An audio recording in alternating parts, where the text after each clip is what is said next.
Capítulo 26, ele começa com crise.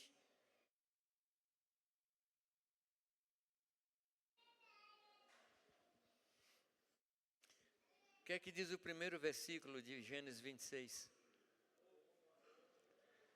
Veio uma fome sobre a terra. Começo do capítulo já é um começo crítico.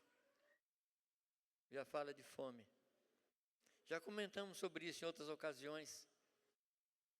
E comentei com vocês que não existe, dos sentimentos humanos, nenhum sentimento que seja mais forte do que a fome.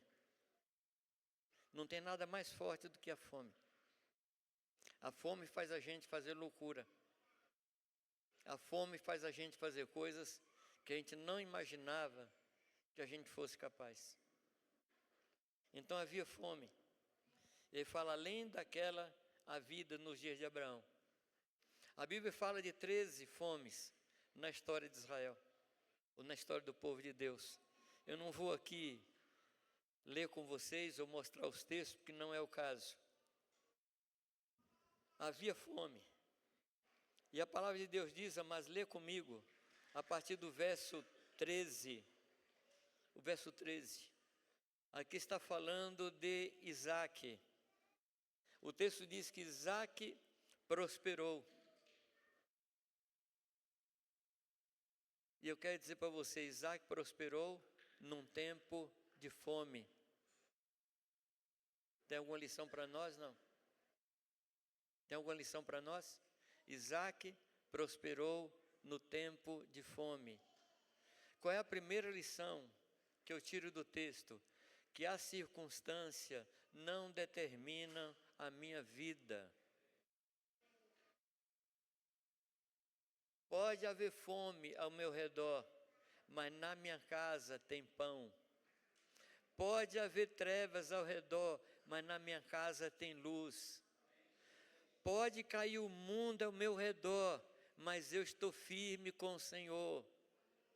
O que acontece no mundo não determina nem quem eu sou, nem aquilo que eu faço. O texto diz que Isaac semeou, por favor, presta atenção. Ele prosperou, porque ele semeou, e ele semeou em tempo de seca. Deus está nos chamando para mudarmos a nossa mentalidade e não permitir que a circunstância, que toda essa coisa ruim e tóxica que está ao nosso redor determine as nossas ações ou o nosso comportamento. Não é porque o mundo faz, não é porque o mundo fala. Quem aqui já não falou para os filhos assim, sim, mas você não é todo mundo? Você já falou isso com seu filho, não? Por que você falou com ele isso? Porque ele falou, todo mundo faz. E aí você está dizendo para o seu filho o seguinte, você não deve, não pode, não precisa andar como o mundo anda. Porque você não é desse mundo. O que você espera não vem deste mundo. O que você aguarda, o mundo não pode dar. Então, nossa esperança não está aqui. Eu creio, Samuel, que é isso que vai tirar o medo da nossa vida. Porque a gente tem medo do que vai acontecer com o mundo. Tudo bem, o mundo vai de mal a pior. Os homens enganam e serão enganadores. Mas no meio do povo de Deus haverá luz. Nós somos família de Deus, amados. Deus vai nos sustentar. Quando o povo foi para o cativeiro, Deus falou para eles, deem as suas filhas em casamento, construam, semeiam, porque há uma promessa sobre nós. A palavra de Deus tem promessas para a gente. E aquele homem, Isaac, versículo 13, enriqueceu-se o homem, prosperou, ficou riquíssimo. Deus vai fazer isso conosco. Vai haver pão na nossa mesa em tempos de fome do mundo. Vai haver júbilo na nossa casa em tempo de tristeza. Vai haver saúde na nossa família em tempos de doença. Essa é a promessa de Deus para nós, queridos. Não há o que temer. Você crê nisso? Não. Eu não sei o que vai acontecer amanhã, tudo bem, mas eu sei o que vai acontecer no final. Eu me perco muitas vezes no capítulo do meio, mas eu sei como é que vai terminar esse filme. Você sabe não? Como é que vai terminando essa história? Conta para mim. Aliás, não é terminar não. É que a gente vai mudar de cenário, novo céu, nova terra, Cordeiro no trono. O que é que você acha? E você acha que o diabo vai estar lá? Você acha que doença vai haver lá? Você acha que lá vai haver fome? Então por que a gente se entristece com o tempo presente? Então por que a gente deixa o nosso coração se abalar por aquilo que vemos? Por que a gente coloca a nossa esperança nas coisas que vão ser destruídas pelo fogo? O Senhor vai nos tomar pela mão e vai nos apresentar ao Pai. E vai dizer: eis aqui os filhos que tu me deste. E não me envergonhe de chamá-lo, meus irmãos. E ele cantará, Daniel. Ele vai cantar louvores no nosso meio. Você já pensou, Daniel, sentar para ouvir Jesus cantar, fazer um solo? Gente, eu só não vou morrer porque eu já estou ressuscitado. Gente, você não calcula como esse quadro me atrai. Eu sei o que está na minha frente. Você sabe não? Então por quê? Porque a tristeza, porque a lamúria, porque as prisões, porque as lamentações. Porque Deus tem falado a nosso respeito. São promessas de bem, de paz, não de guerra, não de mal. Meu querido, tira o teu coração daqui. Quanto mais o teu coração ficar aqui, mais ferido ele será, mais machucado ele será. Tira o teu coração, tira a tua expectativa e semeia para a eternidade. E você vai ver a prosperidade de Deus sobre a sua casa. Eu não estou falando de dinheiro. Às vezes a gente ora e a circunstância não muda. Tudo bem, mas a presença de Deus está ali. E é isso que importa. Se a circunstância não mudar, eu gosto muito daquele cântico lá, como é que diz? Se Deus fizer. E se não fizer? Tudo bem, ué. Se Deus curar. Vocês conhecem a música, não? E por que vocês não estão respondendo? Que coisa chata. Para com isso. Me ajuda, vai. Se Deus curar. E se não curar? Ele é Deus. A nossa alegria não está nas coisas, nem nos acontecimentos. A nossa alegria tem um nome. E esse nome é o Senhor Jesus. A alegria não é um sentimento, é uma pessoa. Pai não é um sentimento, é uma pessoa. E onde é que Ele está? Ele está aqui. Amém, amados? Vamos voltar para Isaac. 14. Possui ovelhas e bois e grande número de servos, de maneira que os filisteus tinham inveja. Toda ação tem uma reação, no mesmo sentido, em direção oposta. Isso é um versículo de física. Tudo que você fizer em direção a Deus, o inimigo vai se levantar contra. Não tem nada que você faça em direção ao Senhor, que o inimigo não vai tentar destruir. ele antecipa as coisas. Quando sai uma palavra de Deus a seu respeito, o inimigo vai tentar apagar aquela palavra, vai tentar destruir aquela palavra. Aconteceu com Moisés, que o inimigo tentou matar Moisés na sua infância. Aconteceu com Jesus, que o inimigo tentou matar Jesus na infância. E você acha que nós somos melhores que Moisés e que Jesus? Tem gente que pergunta assim, o inimigo sabe o futuro? Queridos, é uma pergunta que falta um pouquinho de pensamento. Onde o inimigo está, não tem tempo. Onde o inimigo está, não tem tempo. Então, quando sai uma palavra de Deus para você, o inimigo sabe que essa palavra saiu e ele vai tentar impedir. O inimigo sabe o que Deus tem prometido para a sua vida. Ele sabe. E ele sabe que pouco tempo lhe resta. Então ele vai tentar apagar a obra de Deus na sua vida e na minha vida. Mas maior é o que está em nós do que aquele que está no mundo. Amém? Eu gostaria que nós saíssemos hoje daqui com uma nova disposição de coração, com uma nova atitude, uma mudança de mentalidade, portanto, uma mudança de comportamento. Diz o texto que eles tinham inveja. E por que eles tinham inveja, amados? Porque Isaac prosperou.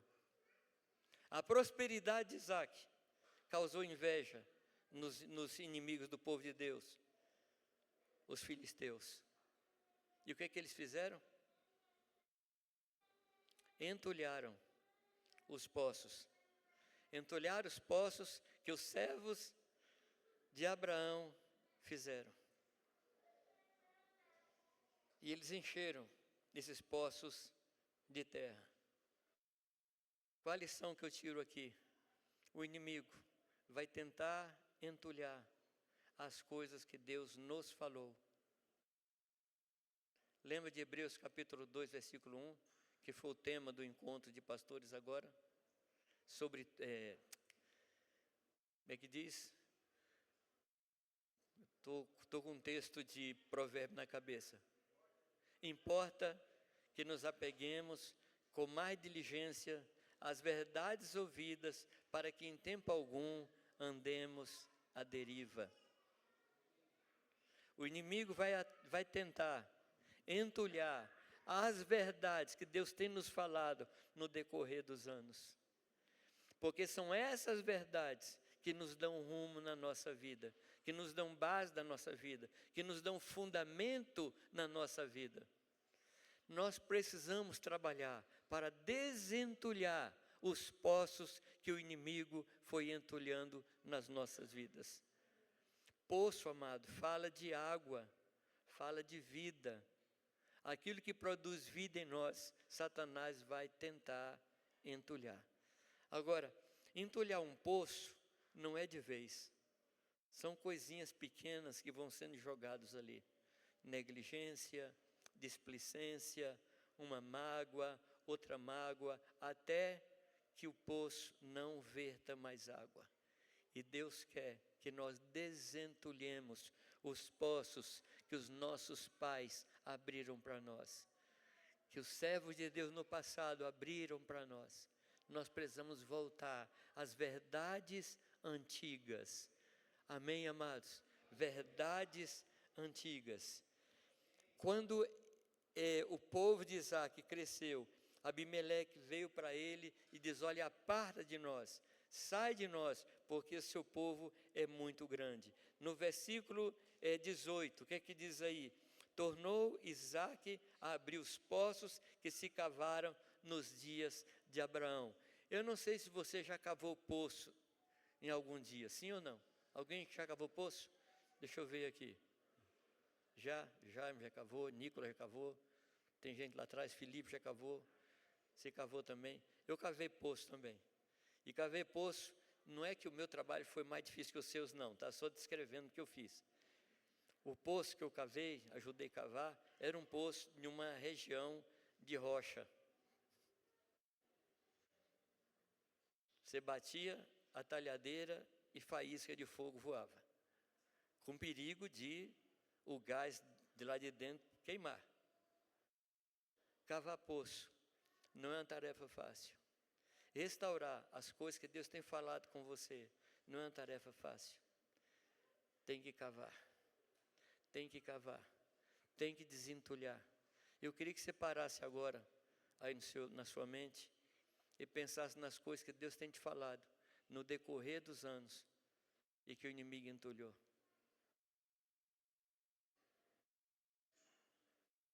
Quais coisas Deus falou com você no decorrer dos anos e você permitiu que aquilo fosse entulhado? Como eu disse, amado, água fala de vida, fala de vida. Os poços que Deus nos ajudou a cavar produzem vida para nós. E o inimigo vai tentar destruir essas coisas em nós. Nós precisamos cavar. Na medida que Isaac cavava, o inimigo atacava. Olha no versículo 20.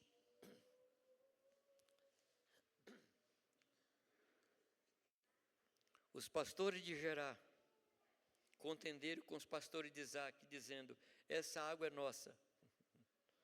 O inimigo vai tentar se apropriar de coisas que Deus nos dá. O inimigo vai tentar se apropriar de coisas que o Senhor gerou em nós. O inimigo vai tentar. E eles cavaram um poço. E puseram o nome do poço de Ezeque, que significa contenda. Às vezes eu escuto pessoas falar assim: se for de Deus o que eu estou fazendo, eu não teria problema, porque as coisas de Deus não tem problema, acontece tudo facilmente. Alguém lhe contou isso? Não. Olha, se alguém prometeu a você que vida cristã não tem problema, vai no Procon.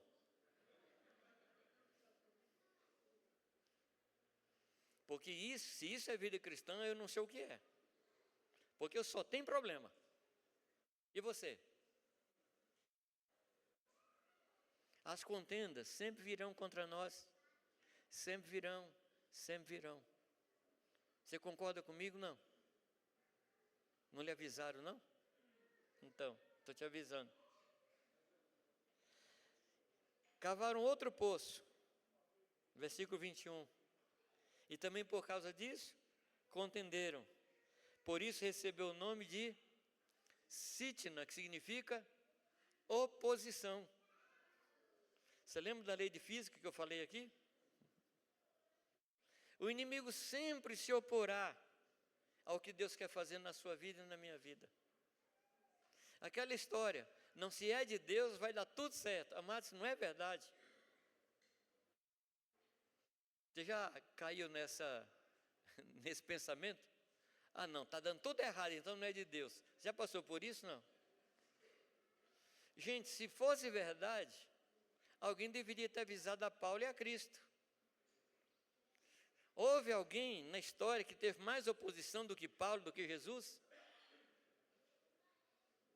As coisas não são assim, amados. Mas eu quero lhe falar que são exatamente as oposições, as lutas, as contendas que vão firmar o nosso caráter em Deus.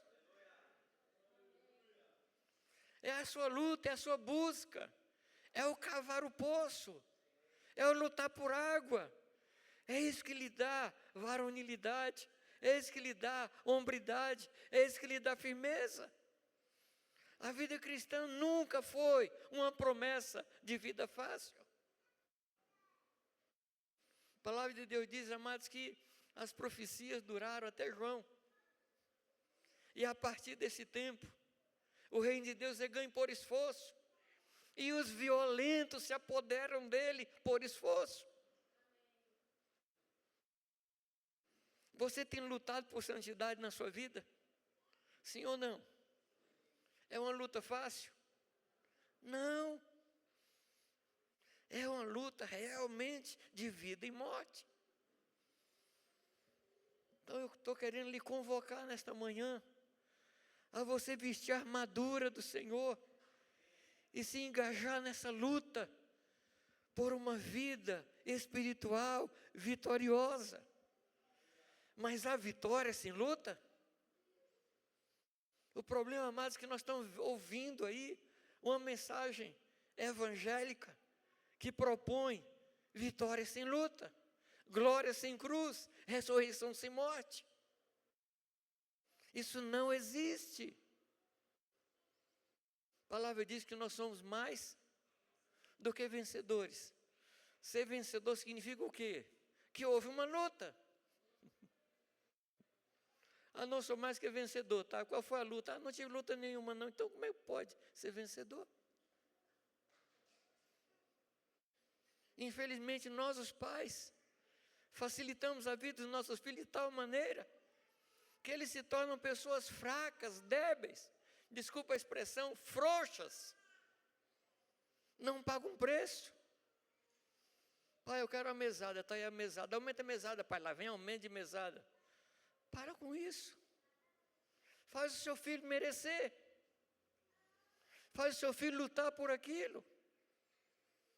Você chega na porta do seu emprego lá, não vai trabalhar, e fala assim, vim aqui buscar minha mesada. É assim? Aí passa um tempo, vim aqui buscar o aumento da mesada. Para que nós estamos preparando nossos filhos? Homens e mulheres fracos. Homens e mulheres que não pagam preço. Por favor, amado, pensa nisso. Versículo 22.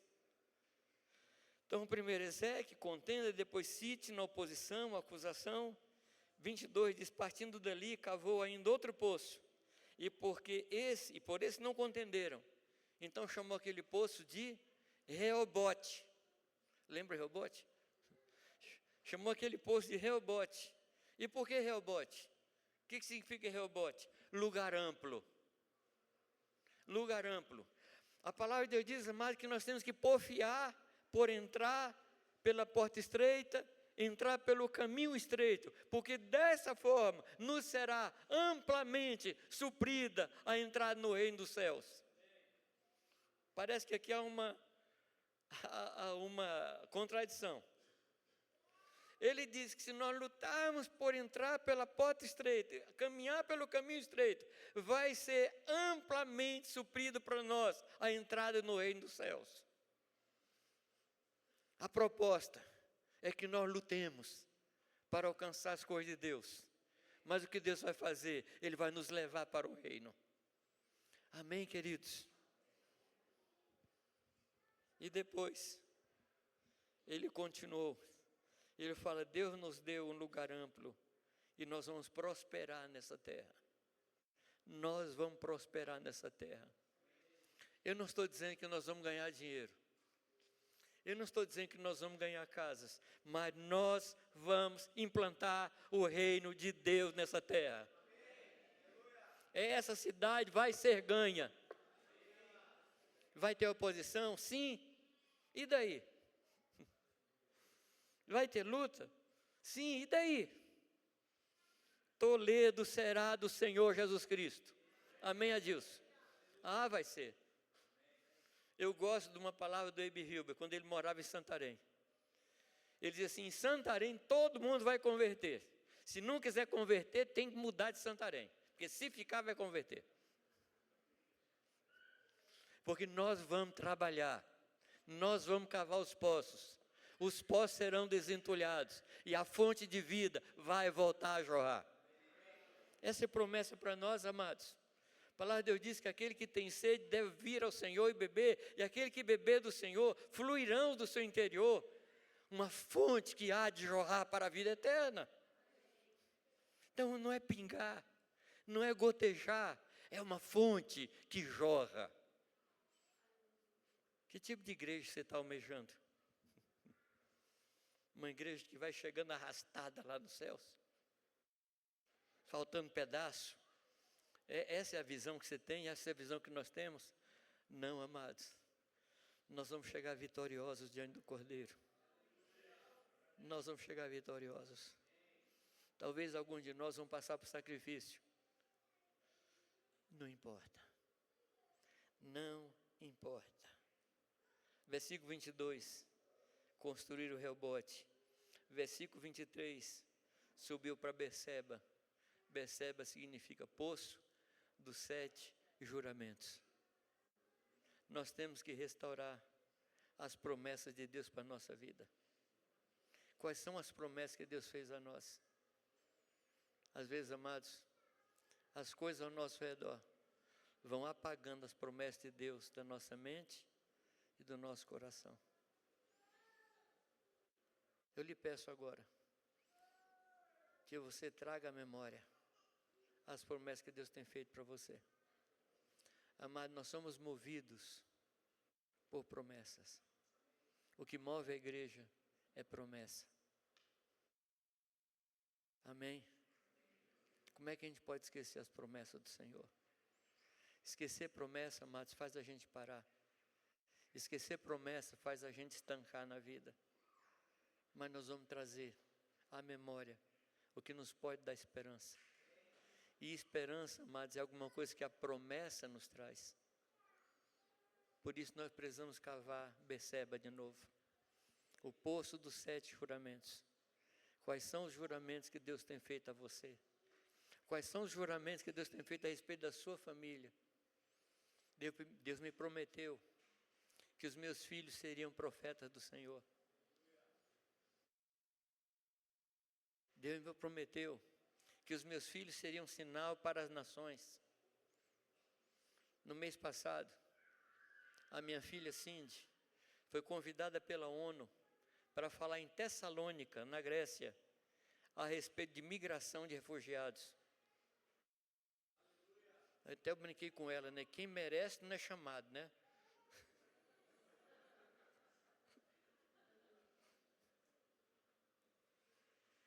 A Sofia, semana que vem, vai para a Irlanda, em Dublin, um grupo de agências de refugiados, e ela vai lá falar, dar o testemunho do que Deus está fazendo aqui.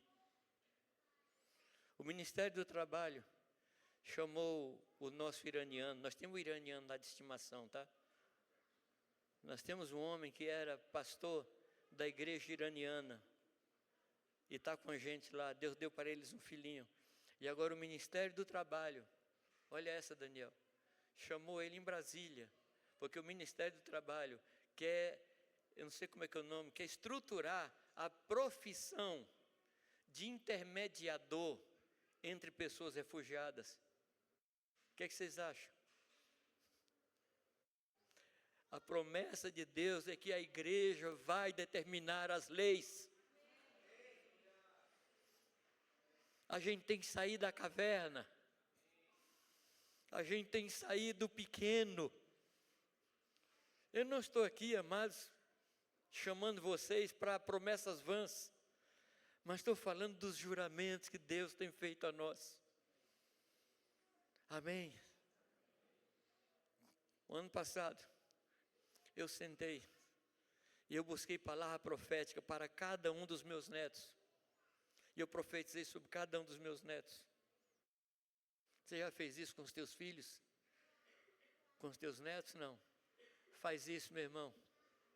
Porque você tem autoridade e poder para profetizar sobre os seus filhos. Creia nos juramentos do Senhor. Em Beceba, a palavra de Deus para ele foi: eu sou contigo.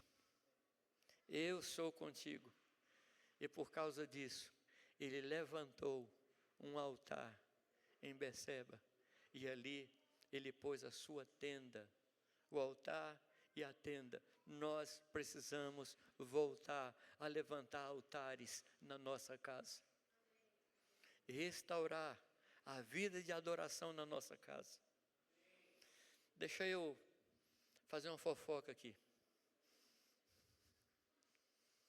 Eu tenho andado por esse Brasil afora, viajei muito nesses últimos 18 meses, e uma coisa que me espantou é que poucos casais, não estou falando de vocês não, estou dando uma fofoca, poucos casais oram junto, leem a Bíblia junto e profetizam junto em casa. Fala assim, fala aí. Então, é um escândalo, você não acha? precisamos levantar os altares em nossa casa e armar a nossa tenda do lado do altar. O que vai determinar a nossa tenda é o altar. A presença de Deus na nossa casa. Você acha que a gente precisa desentulhar esse poço? Vida de profecia, vida de oração, vida de intercessão dentro da nossa casa. Tem oposição a isso? Tem. Tem contenda contra isso? Tem. Não importa. Nós vamos fazer. Nós vamos desentulhar esses poços. E as águas do Senhor vão voltar a brotar na nossa casa. Águas vivas brotando de novo na nossa casa. É isso que você quer? É isso que vai acontecer. Quando a gente quer alguma coisa que Deus quer, isso acontece. Não acontece o que Deus não quer. Mas se a gente quer o que Deus quer, então isso vai acontecer em nossas casas. Pensa um pouco. O que você está fazendo? Está produzindo para a vida eterna? As coisas que sustentam a sua vida, está produzindo vida para você? Vida para a sua família? Vida para as pessoas ao redor de você? A vida que você está levando está redundando em crescimento espiritual? Em maior compreensão de quem é Deus? Ou o que estamos fazendo está entulhando as fontes de vida na nossa casa e no nosso coração? Você sabe que muita busca nossa vai fazendo secar a fonte de Deus em nós. Mas hoje nós vamos sair daqui com o firme propósito de desentulhar os poços, de fazer voltar aquilo que Deus tem para nós, de fazer crescer aquilo que foi apagado, restaurar os poços que foram cavados por nossos pais. Quais pais? Abraão, Isaac, Paulo, Sansão, os homens de Deus do passado. Nós vamos voltar e aqueles poços vão jorrar novamente. Amém.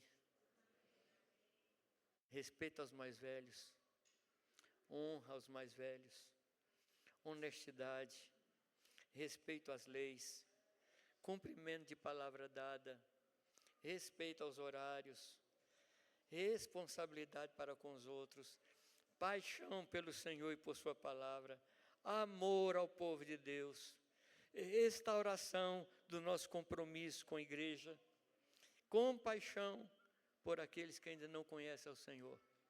Você concorda comigo que são poços que estão entulhados?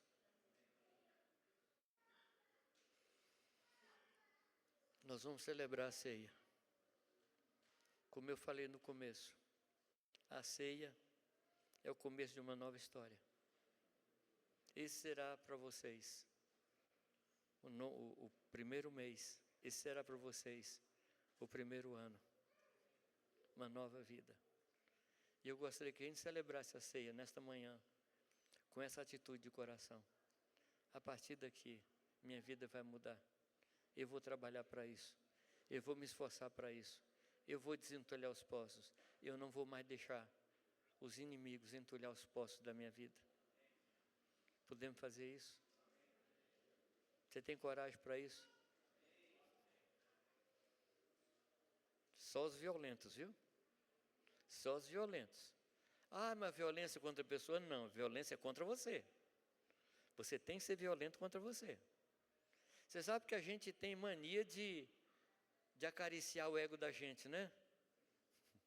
A gente tem essa mania de proteger a gente. Chega. Chega. Nós somos pessoas valentes. Nós somos parte do exército do Senhor. Ou não somos? Se nós não fôssemos, não tinha armadura. A armadura diz que nós somos parte do exército de Deus. Sim ou não? A armadura para sair passeando por aí? A armadura é para lutar. Primeiro, lutar contra você mesmo, contra a sua vontade. Os violentos, os valentes se esforçam por se apoderar do reino de Deus. Amém? Eu queria lhe convidar a você curvar sua cabeça e falar com Deus sobre isso.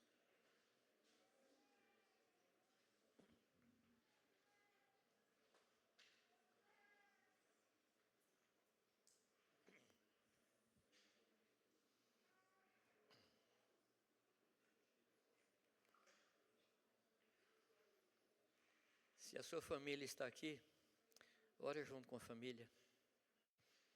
Fala para o Senhor, vamos restaurar o altar lá em casa. Vamos restaurar o altar lá em casa. Minha casa será Beceba, o lugar dos 7 juramentos de Deus, lugar da promessa de Deus.